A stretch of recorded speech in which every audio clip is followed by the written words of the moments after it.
The National Weather Service in Denver, Colorado has issued a severe thunderstorm warning for north central and Jefferson County, southeastern Boulder County, in northeastern Colorado until 6:30 p.m. Oh, man. At 5:53 p.m. Mountain Daylight Time, a severe thunderstorm was located near El Dorado Springs, or 23 miles northwest of Denver, moving east at 10 miles an hour. Hazard, quarter-size hail. Source, radar indicated. Impact, damage to vehicles is expected. Locations impacted include Rocky Flats, El Dorado Springs, Boulder, southwestern Broomfield, Lafayette, Louisville, and Superior.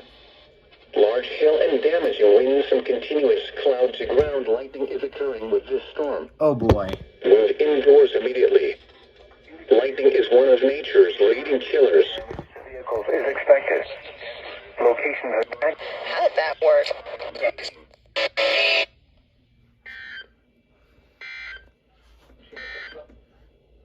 This is NOAA All Hazards Radio.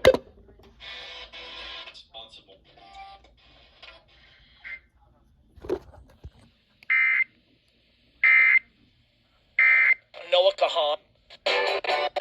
Damage.